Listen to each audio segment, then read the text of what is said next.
The morning mist clung to the pines like smoke from a dying campfire as Silas McGrath swung his double-bit axe into the towering fir. Each strike rang through the Oregon wilderness with the rhythm of a man who'd been felling timber since before most folks could walk. At 53, his shoulders still carried the breadth of mountains, though silver now threaded through his beard like veins of quartz and granite. His horse, a sturdy bay mare named Duchess, stood tethered nearby, her breath visible in the crisp air.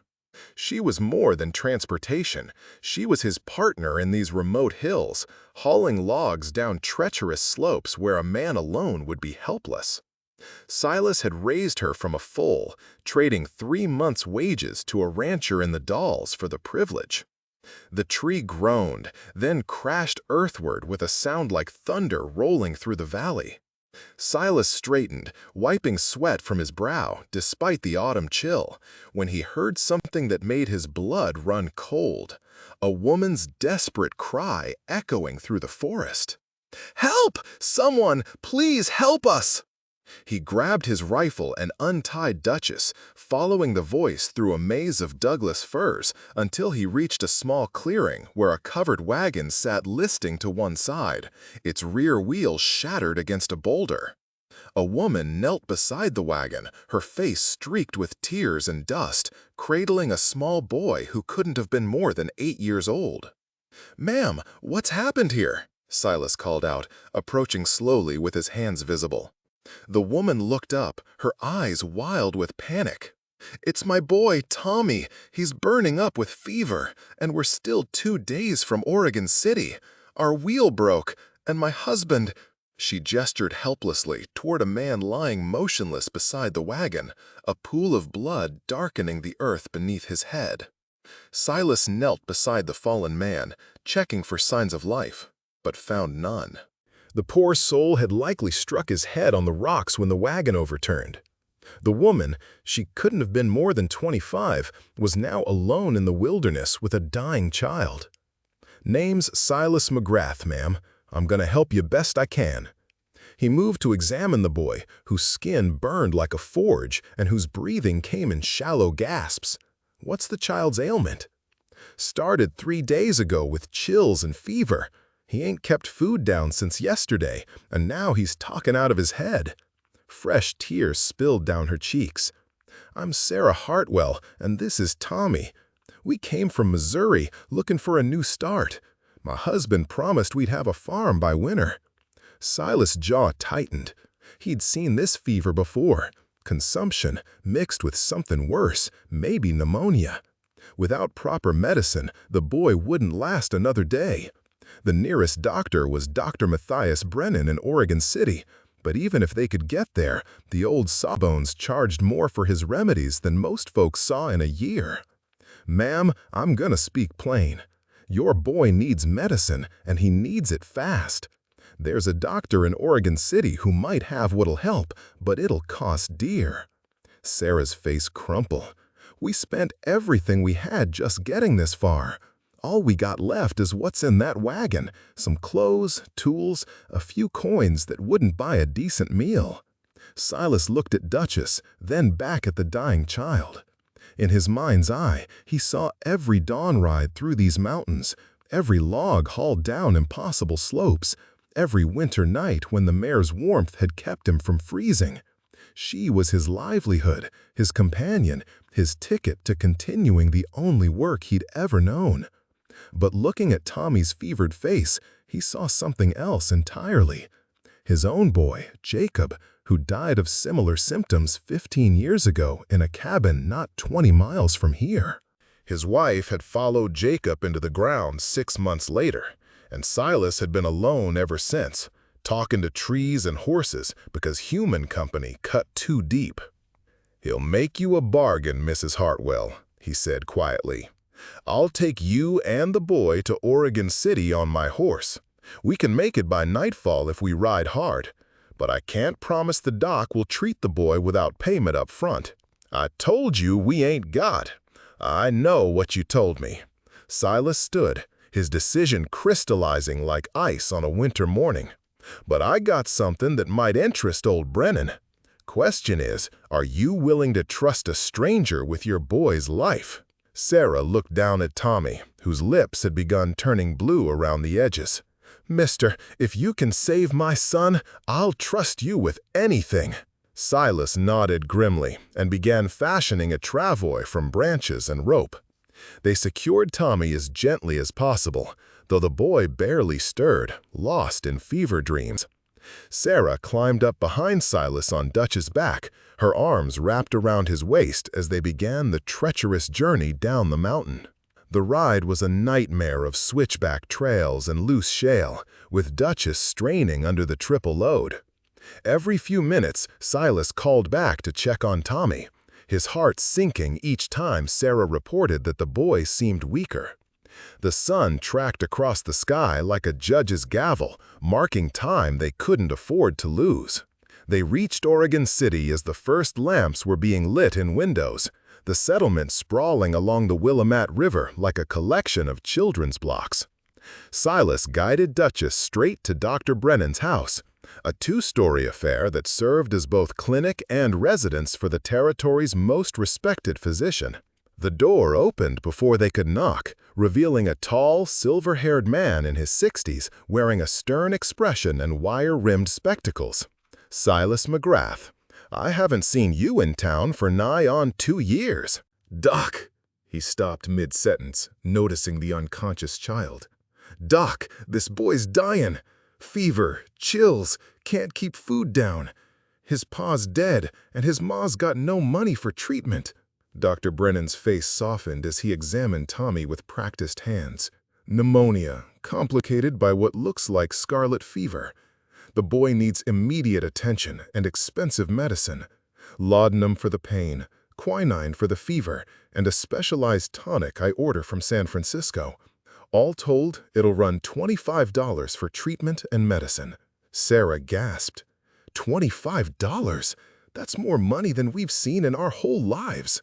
"I'm afraid that's my price, madam. Medicine doesn't come cheap in these parts, and neither does—" "Doc," Silas interrupted, his voice steady as bedrock. "What would you say to a trade? My horse there, Duchess, for the boy's treatment. She's worth 30 if she's worth a penny, and you know it." Dr. Brennan's eyebrows rose. He'd known Silas for years, knew that the mare was everything to the solitary lumberjack. "Silas, you can't work the timber without a horse. How will you haul logs? How will you make a living?" "That ain't your concern, Doc. Will you take the trade or not?" The physician studied Silas's face, seeing something there that made him nod slowly. "I'll take the trade. But I want you to know, that horse won't replace what you're giving up." "Nothing could," Silas said quietly, unbuckling Duchess's saddle. "But some things matter more than a man's convenience." As Dr. Brennan carried Tommy inside, Silas stroked Duchess's neck one last time, whispering words only she could hear. Sarah watched through tears, understanding the magnitude of what this stranger had just sacrificed for her son. "Why?" she whispered. "Why would you do this for people you don't even know?" Silas shouldered his rifle and what few possessions he could carry. "Ma'am, I once had a boy about Tommy's age. Fever took him, and there wasn't a doctor within 100 miles. Sometimes the good Lord gives us a chance to set things right, even if it's too late for our own hearts." He turned to walk away, but Sarah caught his arm. "Wait, I don't even know how to thank you, or how well." "No need for thanks. Just raise that boy right, and maybe someday he'll do the same for someone else." Silas tipped his hat. "I'll be checking on his progress with the doc. You take care now, Mrs. Hardwell." As he walked into the gathering darkness, the sound of Duchess whinnying behind him nearly broke his resolve. But he didn't look back. Some sacrifices, once made, had to be carried through to the end. What Silas didn't see was the small face that appeared briefly in Dr. Brennan's window, Tommy, still pale but conscious, watching the man who'd saved his life disappear into the night. the boy's fever-bright eyes fixed on Silas's retreating figure with an intensity that seemed to burn the image into his very soul. 15 years had passed since that autumn night, and the Oregon Territory had grown into a proper state, with railroad lines snaking through valleys that once knew only wagon wheels and horse hooves. Oregon City had swelled from a frontier settlement into a bustling commercial center where steamboats churned the Willamette and sawmills screamed from dawn to dusk. Silas McGrath still worked the timber, though age had bent his shoulders and shortened his stride.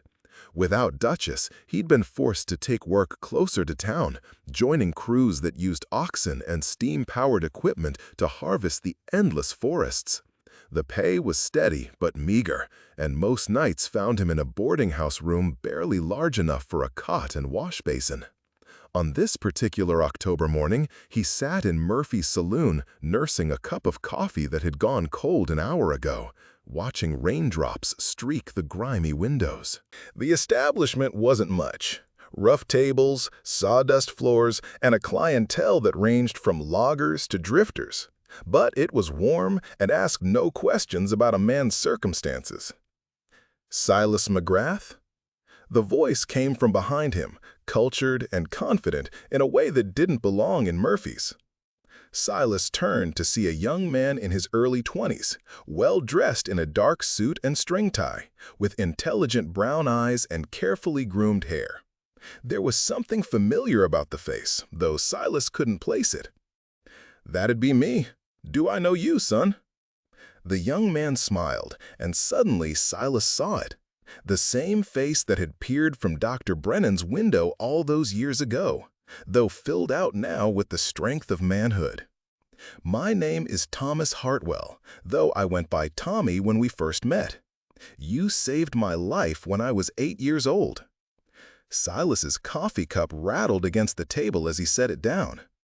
"Thomas Hartwell, I'll be damned. You've grown some since I saw you last." "Yes, sir, I have."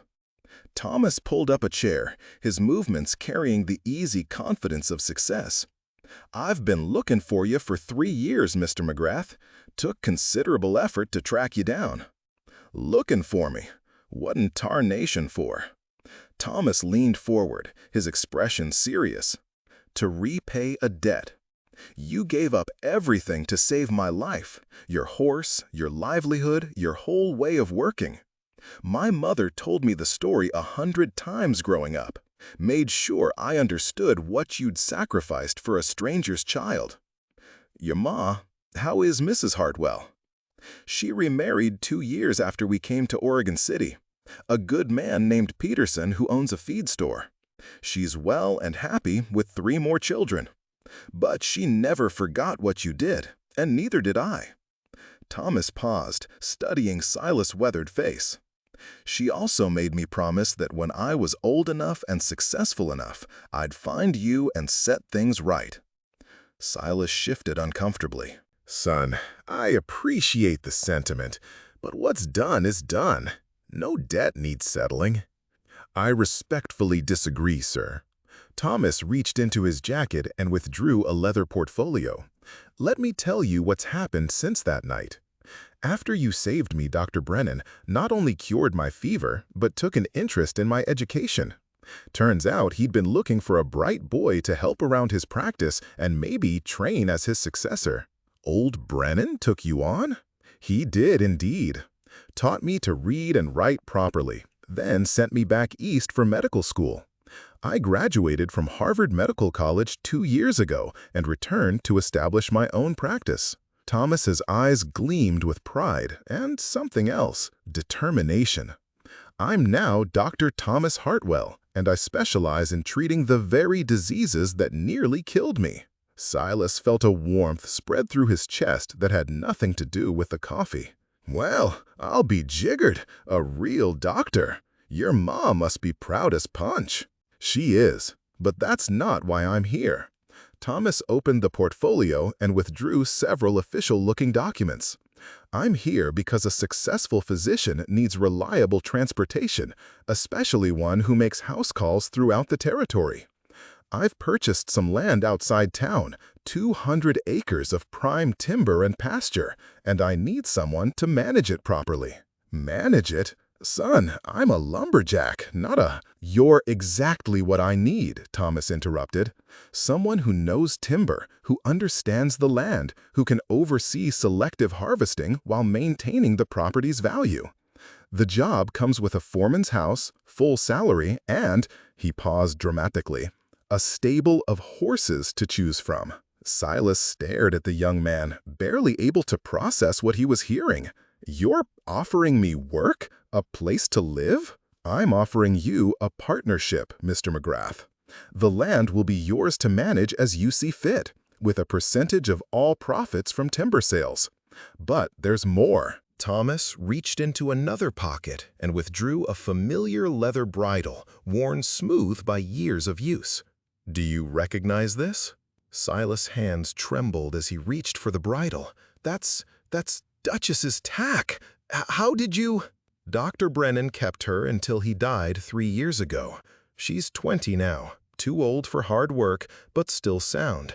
I bought her from his estate along with this." Thomas gestured toward the window, where Silas could see a magnificent bay mare standing tied to the hitching post, her coat gleaming despite the rain. "That's not Duchess," Silas whispered. "No, sir. That's her daughter, Duchess II, sired by champion stock. She's yours, along with her mother, who's living comfortably in my stable. Call it interest on a debt 15 years overdue." Silas stood slowly, his legs unsteady. Through the window, he could see the young mare turning her head as if sensing his gaze, her eyes intelligent and kind, so much like her mother's. "Thomas, I can't accept all this. It's too much, too grand for an old lumberjack." "Mr. McGrath," Thomas said, rising as well, "when I was dying of fever, you didn't hesitate to give up everything for a stranger's child. You didn't ask what we could offer in return, or whether we deserved your sacrifice. You simply saw a need and filled it, regardless of the cost to yourself." He placed a hand on Silas' shoulder. That 8-year-old boy grew up knowing that somewhere in the world was a man who'd given everything for him. It shaped every choice I made, every goal I set. The medicine I practice, the lives I save, they all stem from the life you saved that night. Silas felt his eyes burning, emotions he'd kept buried for years threatening to surface. "I just did what seemed right." "Exactly. And now I'm doing what seems right to me." Thomas extended his hand. "Will you accept my offer, Mr. McGrath?" "McGrath, will you let me honor the debt I've carried all these years?" Outside, thunder rumbled across the Oregon hills, and rain continued to streak the windows of Murphy's saloon. But inside, an old lumberjack looked into the eyes of the boy he'd saved and saw something he'd lost long ago: hope. "Well," Silas said, gripping Thomas's hand firmly, "I reckon I could take a look at this land of yours, see if it's worth managing." Thomas grinned, the expression transforming his serious face into something much younger. "Excellent. I have a carriage waiting outside. We can ride out this afternoon, and I'll show you the property. Fair warning, though, the house needs some work, and the timber operation will require careful planning." "Son, I've been working timber since you were knee-high to a grasshopper. Planning and hard work don't scare me." Silas paused at the door, looking back at the shabby saloon that had been his refuge for so many years. "But I gotta ask, why all this? Why go to such trouble for an old man?" Thomas's expression grew solemn. "Because every child I've saved, every life I've preserved, every family I've kept together, it all started with what you did that night. You planted a seed of goodness that's been growing for 15 years. This isn't charity, Mr. McGrath. This is the harvest." As they stepped outside into the rain, Silas approached the young mare with reverent steps. She whickered softly, as if recognizing something familiar in his scent or bearing. When he reached out to stroke her neck, she leaned into his touch just as her mother had done so many years ago. "She knows you," Thomas observed quietly. "Horses have long memories," Silas replied, but he was thinking about something else entirely. About second chances, about seeds planted in darkness that somehow found the light, about a universe that sometimes, against all odds, remembered acts of kindness and found ways to repay them. What neither man noticed was the figure watching from the saloon's back room, Jake Morrison, a bitter, failed prospector who'd been nursing grudges and whiskey in equal measure. He'd heard every word of their conversation, and his eyes now glittered with malicious interest. $20,000 in land, horses, and a partnership? That was more wealth than most men in Oregon City would see in a lifetime. And from what Morrison had overheard, it was all being handed to an old lumberjack who'd done nothing more than trade a horse for medicine 15 years ago. Some folks, Morrison reflected as he finished his drink, had all the luck. But luck, he'd learned, was something that could be taken away from those too trusting to protect it properly. As Silas and Thomas rode toward the young doctor's property, neither man suspected that their joyful reunion had already set darker forces in motion. The land Thomas had purchased stretched across rolling hills 30 miles south of Oregon City, where ancient firs created a cathedral of green that seemed to touch the Oregon sky. The house, a sturdy two-story structure built by the previous owner, sat in a natural clearing beside a creek that sang its way down from the mountains.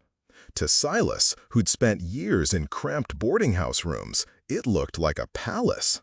The timber survey indicates about 8 million board feet of prime Douglas fir and cedar, Thomas explained as they rode the property boundaries. Previous owner was more interested in farming than forestry, so the trees have been largely untouched. Selective harvesting could yield substantial income while preserving the forest's integrity. Silas nodded, his experienced eye cataloging the timber stands. Good mixed growth, well spaced. Could work this for decades without depleting it if we're careful. You've got yourself a fine piece of land here, Thomas. It's our land now, Mr. McGrath. The partnership agreement gives you full management authority and 40% of all profits. Thomas reined in his horse beside a stand of particularly magnificent trees.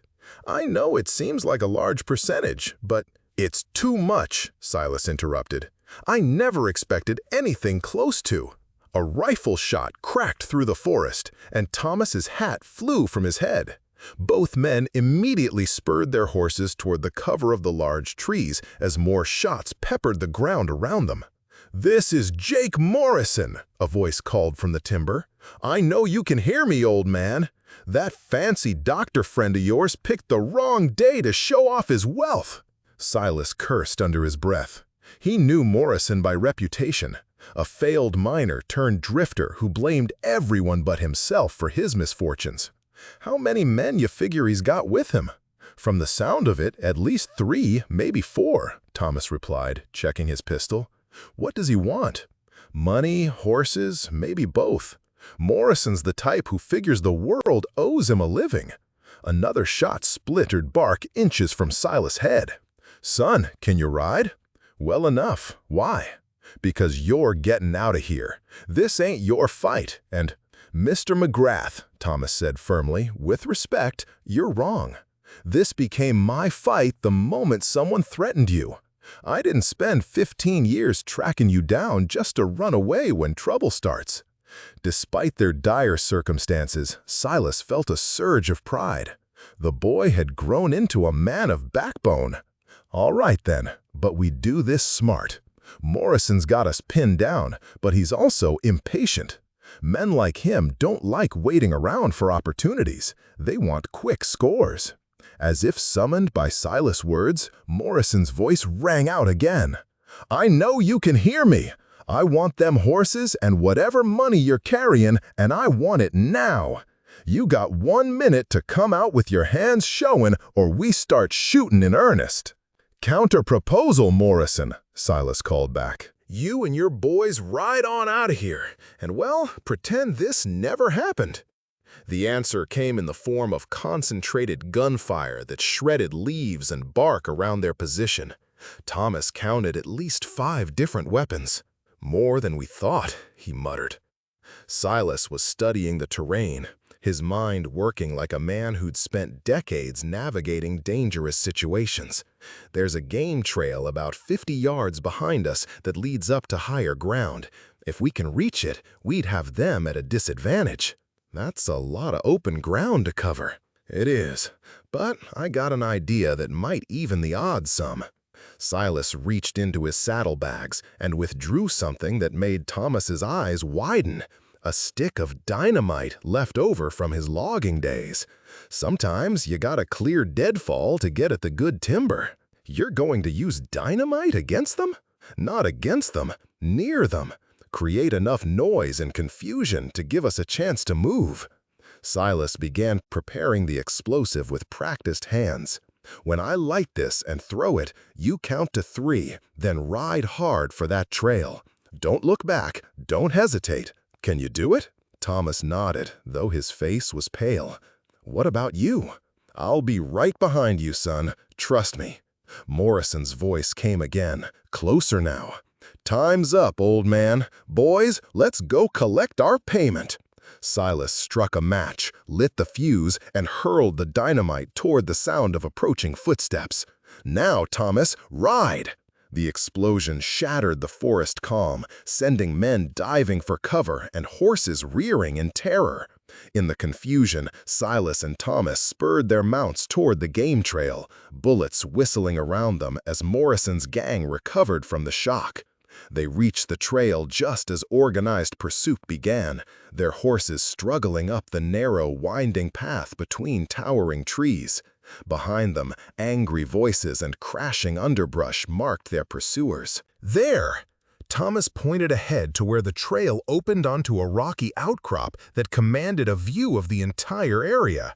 "We can make a stand there."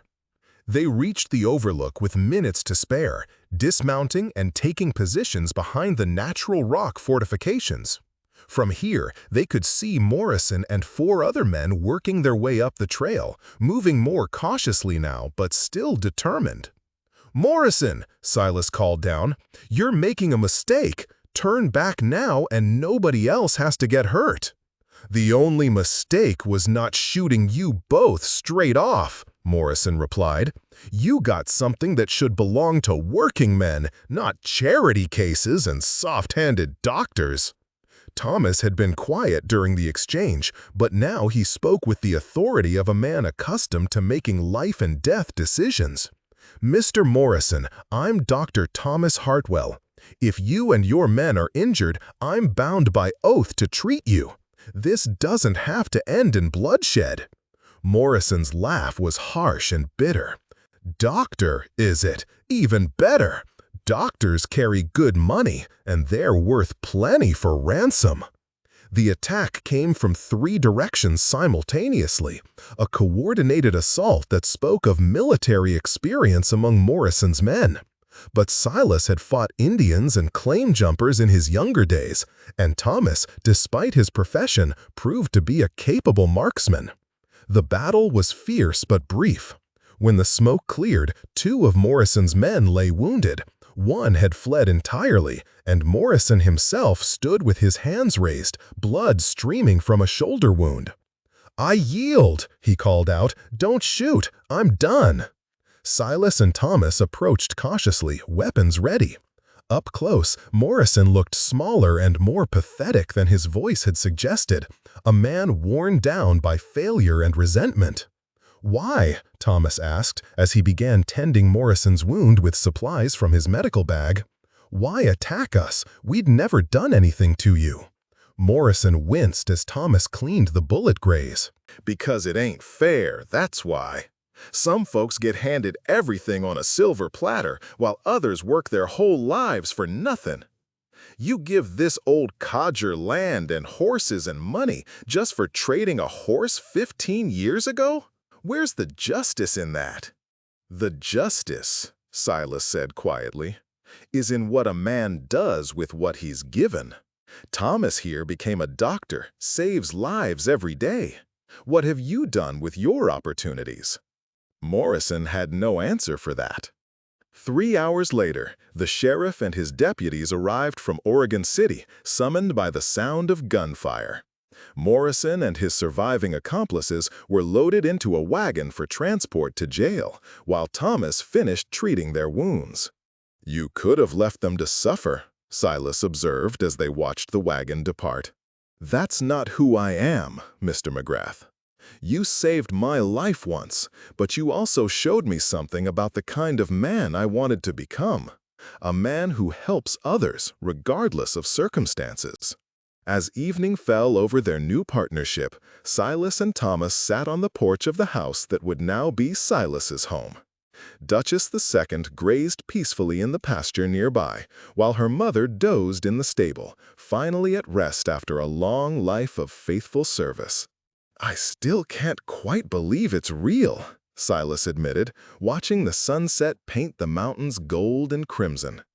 15 years I've wondered if trading Duchess was the right choice. Today, I got my answer. "It was the right choice then, and this is the right choice now," Thomas replied. "We're partners, Mr. McGrath. You with your knowledge of the land and timber, me with my medical practice and business connections. Together, we'll build something lasting." "Speaking of lasting," Silas said with a grin, "when are you planning to find yourself a wife? A successful doctor ought to have a family." Thomas laughed, the sound carrying across the peaceful valley. "One miracle at a time, Mr. McGrath. One miracle at a time." In the distance, a train whistle echoed through the Oregon hills, carrying the sound of progress and change. But here, in this place, where old debts had been honored and new friendships forged, some things remained eternal. The value of kindness, the power of sacrifice, and the way good deeds could echo across the years like ripples on a still pond. As the stars emerged overhead, Silas McGrath realized that sometimes the most important investments a man could make weren't in land or horses or timber. Sometimes they were in the simple act of caring for a stranger's child, trusting that somewhere down the long road of years, kindness would find its way home. The lumberjack who had traded his only horse for a sick child's medicine had received something far more valuable in return. Proof that in a world often harsh and unforgiving, goodness still mattered. Debts of honor could still be repaid, and the seeds of compassion could still bloom into forests of hope.